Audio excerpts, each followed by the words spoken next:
বাংলাদেশে যত সংখ্যালঘু মানুষ আছে, বিশেষ করে আমাদের হিন্দু ভাইরা, বাংলাদেশের কোন মুসলমান হিন্দু ভাইদেরকে হিন্দু হিসাবে জানে না। বাংলাদেশের মুসলমানরা হিন্দুদেরকে নিজের ভাইয়ের মতো জানে, সৌহার্দ্যপূর্ণ সম্পর্ক বজায় রাখে। আজকেও বাংলাদেশে হিন্দুদের সবচেয়ে বড় পূজা দুর্গা পূজা, সরস্বতী পূজা। এই দুটা পূজায় হিন্দুদের চেয়ে মুসলমানের উপস্থিতি বেশি পূজা মণ্ডপে। যাই হোক, আমরা পরিষ্কারভাবে ভারত সরকারকে বলতে চাই যে আমরা শান্তির ধর্ম ইসলামে বিশ্বাস করি। ইসলাম কোনো জুলুমবাজিতে বিশ্বাস করে না। ইসলাম একটি শান্তির ধর্ম।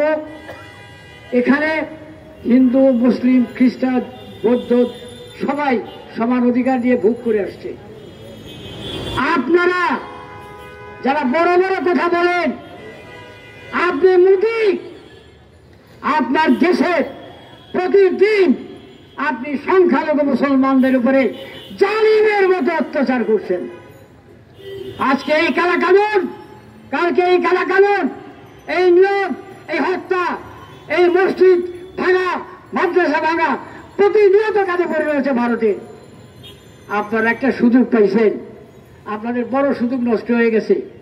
আপনাদের লালিত, আপনাদের পালিত দাস দীর্ঘদিন এদেশে ক্ষমতায় থেকে আপনাদের দেশের স্বাধীনতা সার্বভৌমত্ব বিলীন করে আপনাদের স্বার্থ রক্ষা করেছে।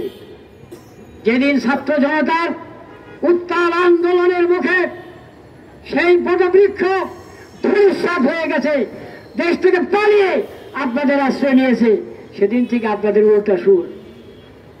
মনে হয় যে শেখ হাসিনার পতন নয়, মনে হয় যেন মোদির পতন হয়েছে।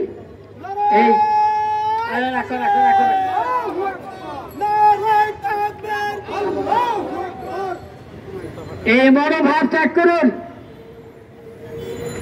আমরা দীর্ঘদিন এই হিন্দুস্তানের বিরুদ্ধে আন্দোলন করেছি। 1757 সালে পলাশীর প্রান্তরে রায়দুর্লভ, রাজবল্লভ, অভিশাপ জগৎ শেখদের ষড়যন্ত্রের কবলে পড়ে বাংলার শেষ স্বাধীন নবাব সিরাজউদ্দৌলাকে আপনারা হত্যা করে বাংলার মুসলমানের স্বাধীনতা সূর্য অস্তমিত করেছিলেন। 1906 সালে মুসলিম লীগ প্রতিষ্ঠা করে নওয়াব স্যার সলিমুল্লাহ বাহাদুর দীর্ঘ 41 বছরের সংগ্রাম করে একটি স্বাধীন মুসলমানদের জন্য একটি স্বাধীন স্বতন্ত্র ভূমি পাকিস্তান তৈরি করেছিল। পাকিস্তানের দ্বিচারিতা, পাকিস্তানি নেতৃবৃন্দের বিমাদাসুলভ আচরণ বাংলাদেশের মানুষকে খেপিয়ে তুলেছিল। তারা ভিন্ন হতে চেয়েছিল। এই সুযোগটা আপনারা গ্রহণ করেছিলেন। আর সেই সুযোগের আজকে মনে করেন, আপনারাই মনে করেন যে আপনারা মাঝে মাঝে বলেন, মনে আছে আমার লেফটেন্যান্ট জেনারেল অরোরা দেশ স্বাধীন হওয়ার পরে বাংলাদেশে এসে বলেছিলেন, আমরা তোমাদেরকে স্বাধীন করে দিয়েছিলাম। বাংলাদেশের সাংবাদিকরা প্রশ্ন তুলেছিল যে আমাদের বীর মুক্তিযোদ্ধারা স্বাধীন করেছে। জেনারেল অরোরা খুব খুব অট্টহাসি এসে বলছে, what মুক্তিজ? Of course there were some Mukti boys who used to carry our bags and luggage. এত অপমানজনক কথা বলেছে অরোরা, আপনারা প্রতিবাদ করেন নাই। মুক্তিযুদ্ধ করেছে দেশের মানুষ, লাখো লাখো মানুষের রহিত সব রক্তের বিনিময়ে অর্জিত বাংলাদেশ আজকে কারো বাপের তালুকদারি নয়। স্পষ্টভাবে আমরা জানিয়ে দিতে চাই, বাংলাদেশের 18 কোটি মুসলমান এক ঐক্যবদ্ধ। শুধু বাংলাদেশ নয়, ভারতবর্ষ 33% মুসলমান, তারা আপনাদের অনাচার অত্যাচারে অতিষ্ঠ হয়ে গেছে। বেশি বাড়াবাড়ি না করে সঠিকভাবে চলুন। বাংলাদেশকে একটি স্বাধীন সার্বভৌম রাষ্ট্রের মর্যাদা দিয়ে সেভাবে কথা বলুন। প্রতিদিন আমরা আপনারা সীমান্তে আমাদের বাংলাদেশকে মানুষকে পাখির মতো গুলি করে মারেন। কালকেও আপনারা বঙ্গোপসাগর থেকে জেলেদের 2টি ট্রলার ধরে নিয়ে গেছেন। এই যে অনাচার, এই অনাচার অনাচারের সূচনা করেছিল শেখ হাসিনা। সেটা শেষ হয়ে গেছে, আপনাদের মাথা গরম হয়ে গেছে। আমরা আপনাদেরকে বলতে চাই, বাংলার মানুষ ঐক্যবদ্ধ। বাংলাদেশের স্বাধীনতা সার্বভৌমত্বের প্রশ্নে বাংলাদেশের প্রতিটি মানুষ সীমাও ছাড়ার ভূমিকা পালন করবে। আমরা স্পষ্টভাবে জানাতে চাই, ধৈর্যের সাথে মোকাবেলা করুন। বর্তমান সরকারকে আমরা বলতে চাই, আমার আগে আমার বন্ধু জনাব আতিকুল ইসলাম সাহেব বলছেন যে চোখে চোখ রেখে কথা বলুন।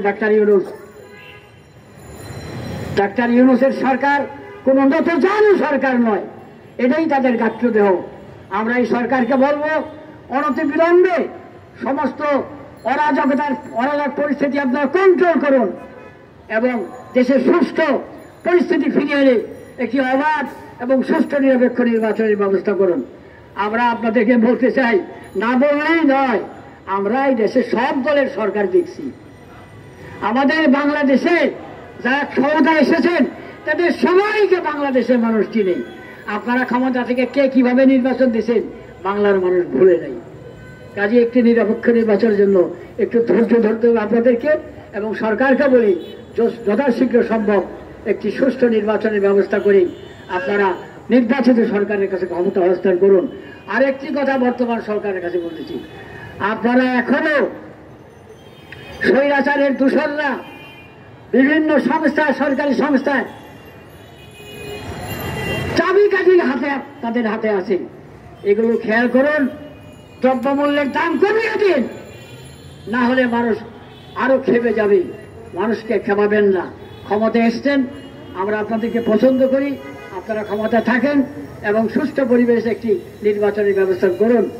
এবং ভারতের প্রতি আমাদের উদাত্ত আহ্বান, মানুষের সাথে মানুষের মতো ব্যবহার করতে শিখুন। জালিমের মতো ব্যবহার না, লুণ্ঠন করবেন না।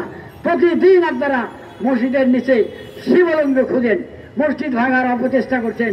এগুলো ভালো নয়, এগুলো ভালো নয়, এগুলো বন্ধ করুন।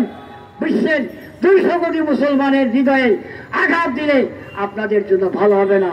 আপনারা সাবধান হয়ে যান। আল্লাহ আমাদেরকে হেফাজত করুন। আমিন।